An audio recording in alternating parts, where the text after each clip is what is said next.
अब देखिए बिहार में साल के अंत में विधानसभा चुनाव होने हैं। ऐसे में सरकार के हर फैसले का इनडायरेक्ट असर बिहार की सियासत में भी देखने को मिल रहा है।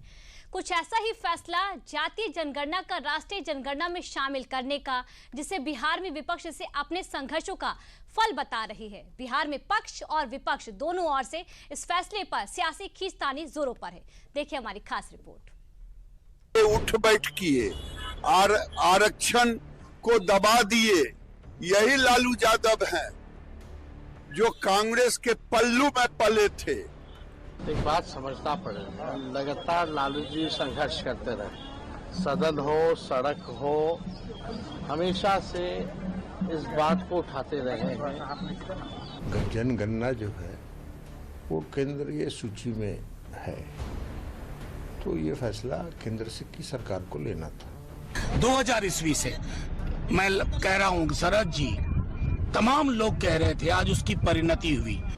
किया हमारी सरकार ने, और अपने ही मन मियाँ मिट्ठू बन रहे हैं राहुल गांधी और तेजस्वी यादव और अखिलेश यादव। बयानों का ये शोर बता रहा है कि केंद्र सरकार के जाति जनगणना के फैसले का सबसे ज्यादा असर बिहार की सियासत पर हुआ है। इसकी अपनी एक वजह भी है, और वो वजह साल के आखिर में राज्य में होने वाला विधानसभा चुनाव है।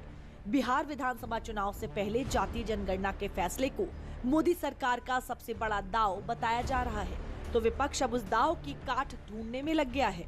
बिहार में दो विरोधी दलों का ये जश्न एक ही मुद्दे पर है, लिहाजा अंदाजा लगाना मुश्किल नहीं है कि मुद्दा सियासत के लिए कितना मुफीद है। सवाल वोट बैंक का है, लिहाजा इस मुद्दे को भुनाने में कोई भी पीछे नहीं रहना चाहता। मोदी सरकार के फैसले ने विपक्ष की सियासत पर करारा चोट किया है, तो वहीं आरजेडी इसे सालों के संघर्ष का नतीजा बता रही है। एक बात समझना पड़ेगा, लगातार लालू जी संघर्ष करते रहे, सदन हो सड़क हो, हमेशा से इस बात को उठाते रहे हैं। और हम सब लोग जो है, ये लालू जी की सोच थी कि भाई 30 साल पहले जो लड़ाई लड़ी, और उन्होंने जो है जब हमारी महागठबंधन की सरकार बनी तो यहाँ जाति आधारित गणना कराया। कास्ट सेंसस को लेकर के आज वही बात सच हुई जो लालू जी और तेजस्वी जी, और लालू जी के साथ साथ उस दौर में 2000 ईस्वी से मैं कह रहा हूँ शरद जी, तमाम लोग कह रहे थे, आज उसकी परिणति हुई। बहुजन सरोकारों की जीत हुई है। हमारा बार बार मानना था कि ये सरकार धैर्य की परीक्षा ले रही है, बहुजन समाज की, बहुजन आबादी की। धैर्य के साथ ये लड़ाई लड़ी गई। जब आरजेडी ने इस मुद्दे को लपकने की कोशिश की, तो नई नवेली पार्टी जनसुराज ने भी खुद को पीछे नहीं रखा। जनसुराज के संस्थापक प्रशांत किशोर ने जाति आधारित जनगणना को सियासी दलों के लिए सियासत के वर्चस्व का मुद्दा बता दिया। ये ज्यादातर नेताओं के लिए, दलों के लिए राजनीतिक वाद विवाद और राजनीतिक अपमानशिप की बात ज्यादा है, और इससे समाज का सुधार हो, उस पर जनगणना के आधारित कार्यक्रम बने, वो कहीं न कहीं सेकेंडरी मुद्दा लगता है। ऐसा मैं इसलिए कह रहा हूं कि भाजपा जो अभी देश में इसको करने जा रही है, भाजपा की सरकार जिसने घोषणा की है, वो लोग तो बिहार में सरकार में है।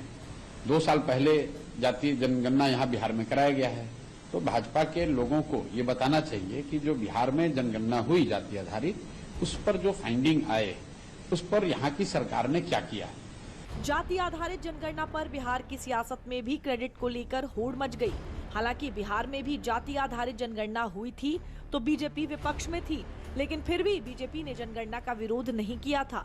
और अब जब बीजेपी ने राष्ट्रीय स्तर पर ये करने का फैसला लिया, तो महागठबंधन में अपने विरोधी दलों को उनका इतिहास याद दिलाने से नहीं भूली। उठ बैठ किए आरक्षण को दबा दिए, यही लालू यादव हैं जो कांग्रेस के पल्लू में पले थे, और मंडल कमीशन को लागू नहीं होने दिया। मंडल कमीशन के नाम पर राज किया था।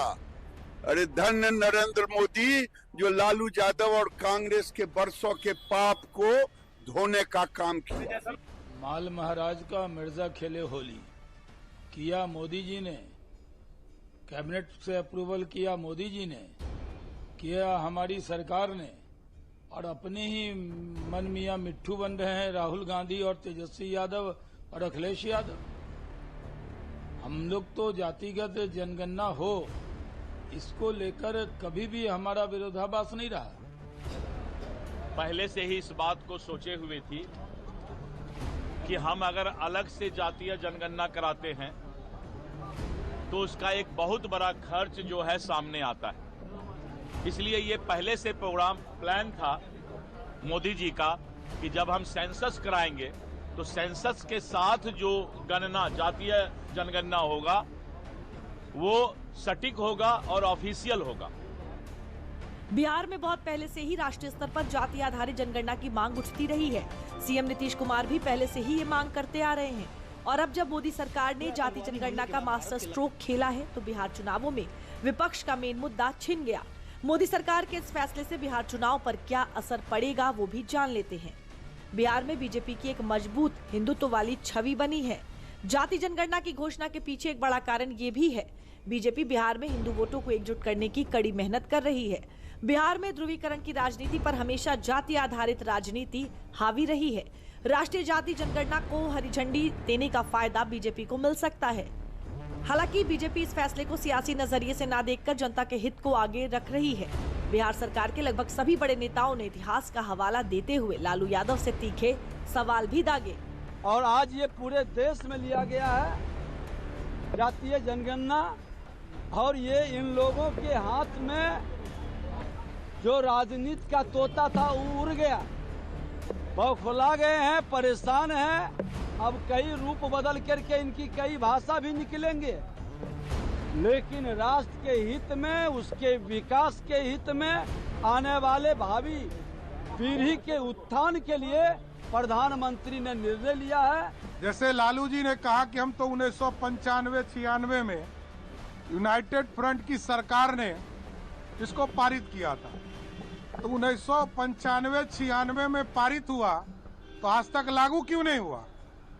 10 साल तक केंद्र में लालू जी के समर्थन से सरकार थी। लालू जी बताए तो इसके लिए अपराधी कौन है? कांग्रेस पार्टी अपराधी है कि आप अपराधी हैं? कि 10 साल, आज लगभग 30 साल पहले जो आपने कानून बनाया, आदेश पारित किया, वो लागू ही नहीं हुआ। ये कौन घोटाला है? जाति जनगणना के ऐलान से बीजेपी ने बिहार में अपने सबसे बड़े सहयोगी नीतीश कुमार और चिराग पासवान को भी खुश कर दिया है। इधर कांग्रेस जातिगत जनगणना के फैसले को राहुल गांधी की जीत बता रही है, तो वहीं राजद ने पटना में पोस्टर लगाकर इस फैसले का क्रेडिट लालू यादव और तेजस्वी को देने की कोशिश की है। लेकिन इन सब के बीच की हकीकत ये है कि बीजेपी ने आरजेडी और महागठबंधन से एक बड़ा चुनावी मुद्दा छीन लिया है।